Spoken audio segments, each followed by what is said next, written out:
Investing फूल। आज काफ़ी दिनों के बाद हम ये वीडियो बना रहे हैं और अभी माहौल भी इलेक्शन का है, काफ़ी गर्म है। इलेक्शन एग्जिट पोल्स आज आ रहे हैं और मैं आज सैटरडे शाम को बैठ के ये वीडियो बना रहा हूँ। रीबैलेंसिंग का भी टाइम आ गया है, मई एंड आ गया है, so we have rebalanced the portfolio. So 3 stocks हमने निकाले हैं और 3 स्टॉक्स नए आ गए हैं। सो उसके बारे में बात करेंगे, मार्केट के बारे में भी थोड़ी सी बात करेंगे, दोनों पोर्टफोलियो के बारे में बात करेंगे, निफ्टी टॉप 10 भी और जो हमारा रेगुलर पोर्टफोलियो है उसके बारे में भी। So let's begin and before that the familiar disclaimer कि कुछ भी फाइनेंशियल रिकमेंडेशन नहीं है, अपना पैसा है, देख के लगाना है। We are here just for learning and education. So वैसे जो पहली बार इस चैनल से जुड़ रहे हैं उनको मैं बस ये बताना चाहता हूँ कि this is an open forum and open community जहाँ पे we are tracking a momentum portfolio. It's a small community. We are 450 strong now and hopefully soon we'll hit 500 subscribers as well.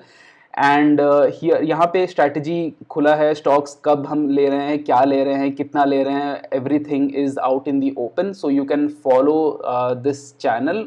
if you want such content you can consider subscribing to this channel. And बाकी देखते हैं आगे how it performs. The one thing that is there is that we do not profess to be like market experts or anything, right? In fact, the channel name also Investing Fool, it suggests ki we consider ourselves to be fools.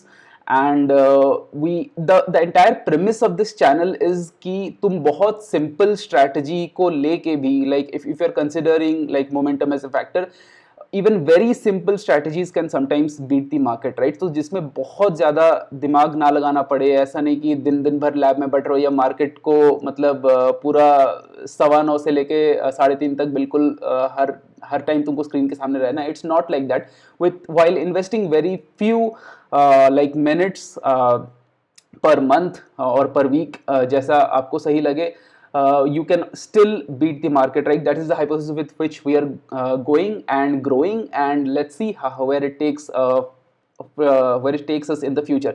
क्योंकि investing, if I like have to like think about it that way, investing कोई 1-2 साल 6 महीने 10 महीने की journey नहीं होती. Investing, आई always see कि look at investing as a 10 year 20 year 30 year 40 year journey. It's मतलब if you are a long term investor, अपना होराइजन, अपना माइंडसेट उस हिसाब से रखना चाहिए.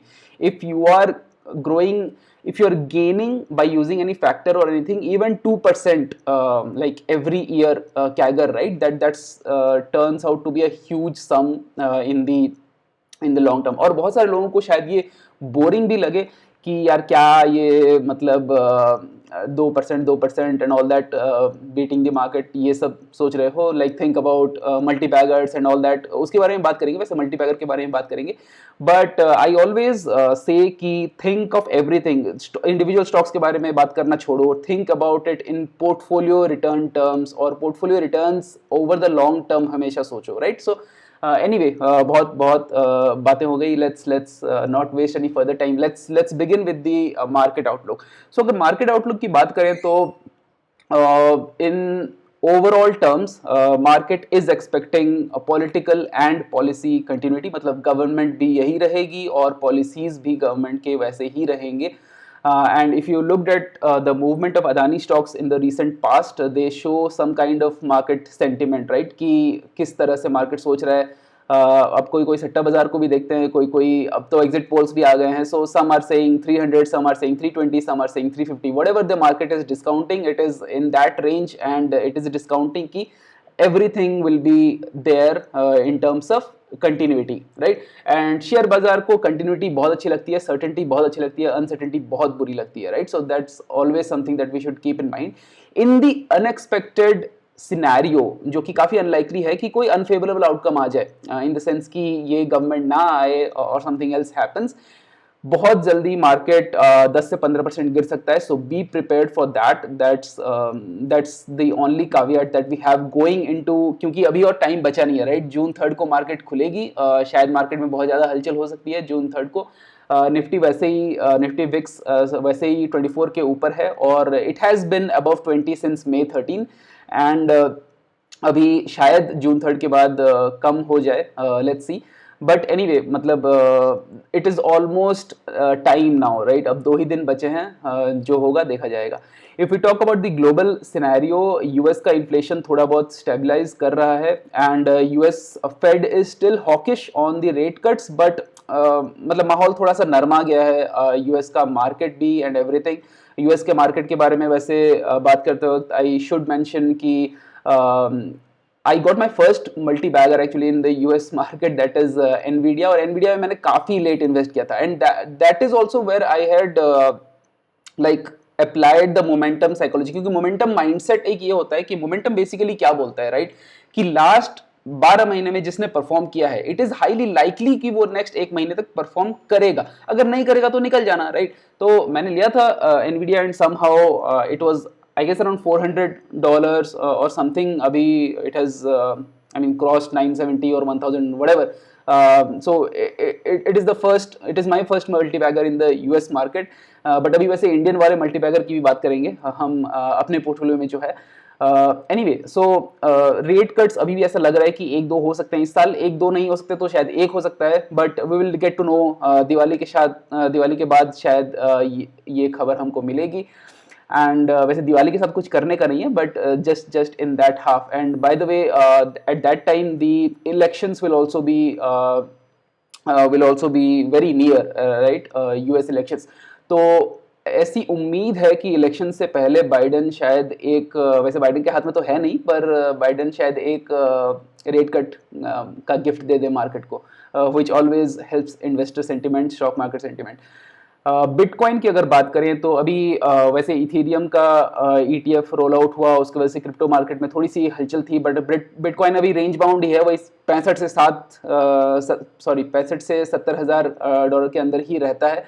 It is being in that for quite some time. अभी हैविंग साइकिल भी चल रही है बिटकॉइन की, and some people are saying कि there could be a lot of price appreciation in a very short time, very soon, but let's see how it goes. अगर interest rate cuts आएंगे तो bitcoin, gold सब कुछ ऊपर जाएगा, stocks भी ऊपर जाएंगे। अगर वैसे गोल्ड की बात करें तो it has slid down a little bit from the all time high, 2-2.5% नीचे आया है।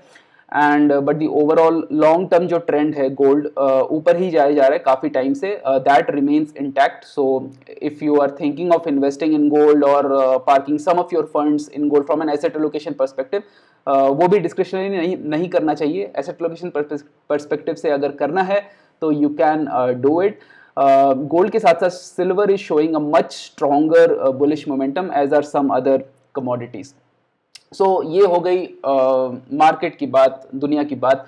अगर हम अभी रीबैलेंसिंग की बात करते हैं तो पहले तो बात करनी पड़ेगी कोचिन शिपयार्ड की। अगर हम पोर्टफोलियो में जाके देखें तो Cochin shipyard has become the first multi bagger in this portfolio. वैसे मल्टी बैगर टेक्निकली तब बोलते हैं जब आपका स्टॉक का गेन जो है वो 100% से ज्यादा हो जाए, मतलब स्टॉक आपके खरीदने के बाद दुगना हो जाए, right? That is technically a multi bagger. अब वो दुगना के बाद तिगना चौगुना कुछ भी हो सकता है, right? So 2x 3x 4x 5x 10x anything it can become, but the first time it becomes like 2x, that is technically when it becomes a multi bagger। वैसे एक हमारा जो प्रीवियस स्टॉक था SJVN, that had hit 100%, intraday एक दिन उसने hit किया था, but then it started correcting quite a bit और हमने आई थिंक 60-70% के गेन पे या कुछ हमने उसको बेच दिया था। If you look at Cochin shipyard, it is the current gain is 117% almost, और ये 120-125 के आसपास भी गया था। It has now slid down to 7.5% from the all time high, और शायद ये भी मतलब इट इज़ लाइकली कि ये भी अभी कम हो सकता है इलेक्शंस के बाद, क्योंकि काफ़ी रनअप दे दिया है स्टॉक ने। All the like many defence stocks, Cochin, Mazagon, everything, right? Bharat Electronics, you look at these stocks, they have given massive run-ups in the recent past, so it is likely कि थोड़ा सा pull back हो सकता है, profit booking आ सकती है। वैसे profit booking हो ही रही है कोचिन शिपयार्ड में, I think, but anyway, so this is the first multi-bagger that we have in our portfolio अभी के लिए। अब अगर जब तक हम इसको बेचते हैं तब तक obviously स्टॉक थोड़ा सा गिर जाएगा, and we may not sell it at a more than 100% gain, but we'll see about it। जब वो आएगा तब देखेंगे।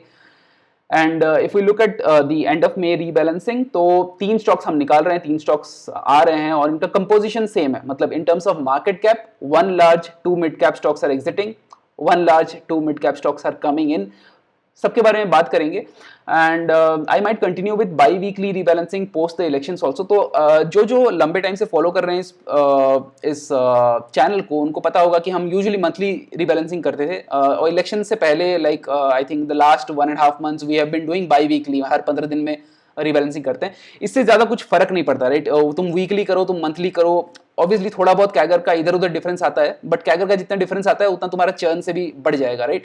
सो वी इससे ज्यादा कुछ फायदा तो नहीं होगा, but in terms of like my mental peace and I feel it's kind of a sweet spot between weekly and monthly, this biweekly thing, हर 15 दिन में एक बार देख लेना। And we'll see. I'll probably continue with bi-weekly rebalancing after this, after the elections as well, or I might switch to monthly. Anyway, I'll inform on the channel whatever I'm doing. अगर हम results की बात करें, Q4 results की, तो कुछ weaker then anticipated results थे। EI hotel का आया, कमिंस का आया, कमिंस जो काफ़ी अच्छा परफॉर्म कर रहा था from some days, it has been dragging a bit now. Inox Wind का 3-1 बोनस इशू था, तो बोनस इशू ऐसा हुआ और हमने यहाँ पे जो हमारा प्राइस था दैट वी एडजस्टेड अकॉर्डिंगली, क्योंकि बोनस शेयर्स अभी जो हमारा ब्रोकरेज अकाउंट है उसमें आया नहीं हुआ है। जो बोनस शेयर्स जब भी कंपनी अनाउंस करती है तो एक्स डेट जो होता है उससे it can take up to 2 weeks और maybe a little bit more, लगभग 15 दिन लगते हैं अकाउंट में बोनस शेयर्स क्रेडिट होने में। But what it happens is basically, अगर शेयर का price is 100 rupees, right? So and if you have like 1 share, so 3-1 bonus issue में बेसिकली तुमको 3 शेयर फ्री में मिलेंगे, राइट? तो एक शेयर तुम्हारे पास पहले से था, 3 शेयर फ्री में मिल गए, तो टोटल 4 शेयर मिल गए, right? And the total invested amount that you had was 100, it still is 100 and you got 4 shares, तो एक शेयर का इफेक्टिव जो प्राइस हो गया that is like 25, right? and the market price after the ex date adjusts accordingly. So Inox Wind का भी it has adjusted accordingly, it was more than I think 600 or somewhere like that. It is currently trending around 145, तो हमने भी उस type से adjust किया है अभी पोर्टफोलियो में, and as and when the bonus shares get credited to the account, they will be I mean they will reflect the same reality basically. And यहाँ पे आइनॉक्स विंड का एक इशू था कि प्रमोटर सेलिंग की न्यूज़ आई थी 5%, आई थिंक द प्रमोटर ऑफलोडेड, जिसकी वजह से आइनॉक्स विंड एक दिन 10% से गिरा almost, and I think the next day also it fail by another 5 or 6%. So that was one negative for the stock. अभी भी कोई बहुत ज़्यादा स्ट्रॉन्ग मोमेंटम लग नहीं रही है इस स्टॉक में, but let's see how it goes. In terms of the sectors, अगर हम यहाँ पे राइट साइड में देख रहे हैं तो हमारे पोर्टफोलियो में भी लार्ज कैप है 50%, mid cap 40% and small cap 10%. The distribution of market cap has not changed from the last rebalancing. If we talk about this sectors, defence has now become the largest sector, और हम ये जो नए stocks आ रहे हैं उनके बारे में जब बात करेंगे तब भी हम देखेंगे कि 4 out of these 20 stocks is now a defense stock, and this is followed by cap goods, electrical stocks. and पूरी मार्केट बात कर रही है बैंकिंग और आईटी स्टॉक्स की. वैसे नेस्कैफे ने कोई स्पॉन्सर नहीं किया है, नेस्कैफे जैसा स्पॉन्सर मिलता ही नहीं है इतने छोटे चैनल को, बट एनीवे पूरे मार्केट बात कर रही है बैंकिंग स्टॉक्स की, आईटी स्टॉक्स की, कंजम्पशन स्टॉक्स की, कि ये ले लो, ये डिफेंसिव प्लेज हैं, बाकी सब बहुत चढ़ गया है, और बाकी सब बहुत चढ़ गया है, that's the risk that is always there in momentum. जो चढ़ जाता है हम वहीं जाते हैं, right? We are like flies drawn to a flame, जैसे कोई लैम्प है अंधेरे में, right? These flies get drawn to that flame and they get burnt there, right? तो हम भी वैसे हैं, मतलब हम भी उसी चीज़ को फॉलो करते हैं. लाइक ऑल इन्वेस्टर्स जहां पे रोशनी दिखती है उधर भागते हैं पैसा कमाने के लिए. That greed drives you to go there and just kill yourself, right? तो वी जस्ट मतलब हम पोर्टफोलियो साइज, हम जो पोजीशन साइजिंग है वो इसलिए करते हैं ताकि हम ऐसे एक स्टॉक में ना घुस जाएं और पूरी तरह से जल ना जाए. हमारे 20 में से अगर 2 जल भी जाएं तो बाकी 18 के बचे रहें. Like we bank on that tendency for people to act like this. So that is one that is one slight digression. But anyway हमारे पोर्टफोलियो में अभी जो स्टॉक्स परफॉर्म नहीं कर रहे हैं, जो सेक्टर्स परफॉर्म नहीं कर रहे हैं, जैसे बैंकिंग हो गया, आईटी हो गया, वो बिल्कुल भी नहीं है.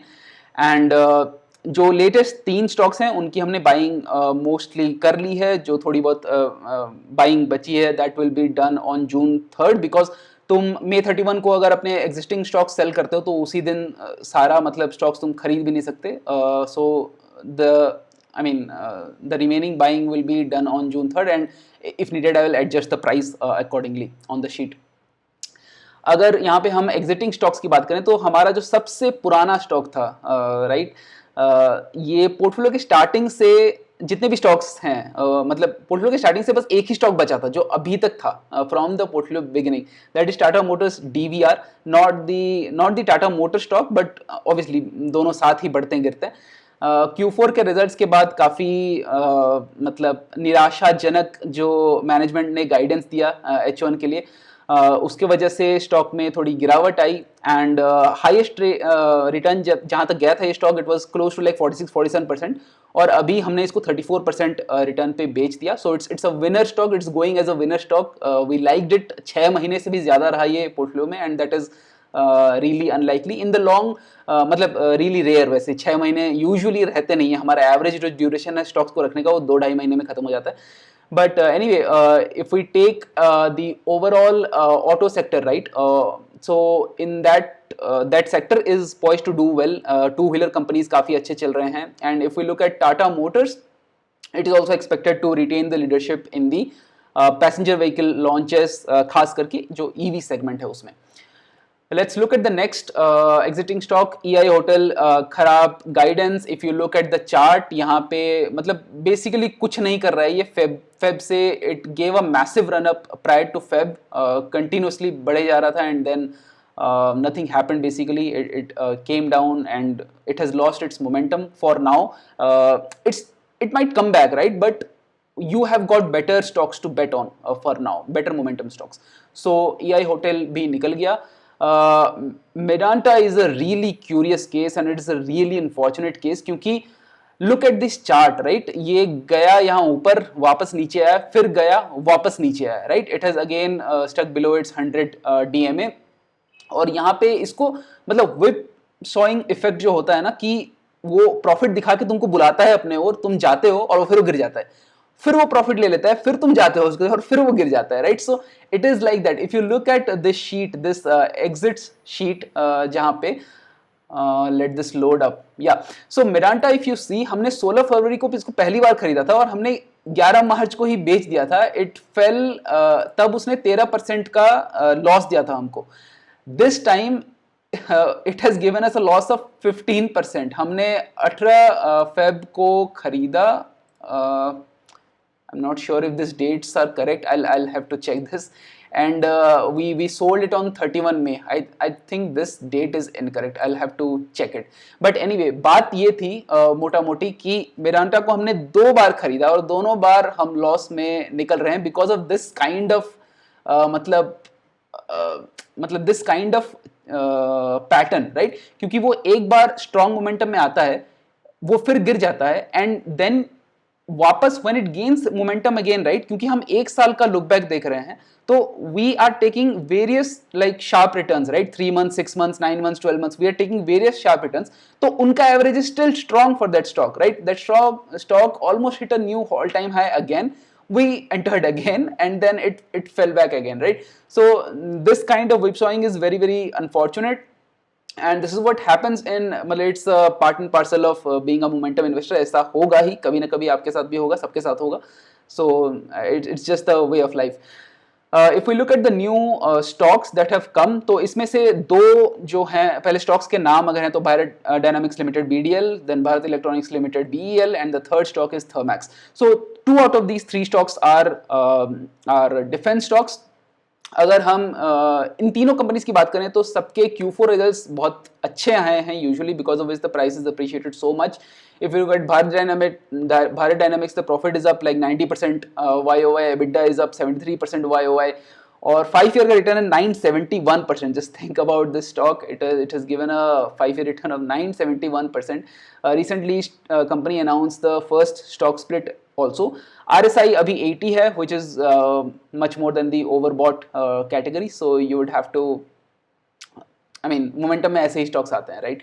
Bharat electronics limited large cap stock है. वैसे BDL जो है वो मिड कैप स्टॉक है, मोस्टली मिसाइल विसाइल बनाती है. भारत इलेक्ट्रॉनिक्स लिमिटेड जो है रेडार्स बनाती है, फायर कंट्रोल सिस्टम्स बनाती है. Here also the profit is up by 30% YOY.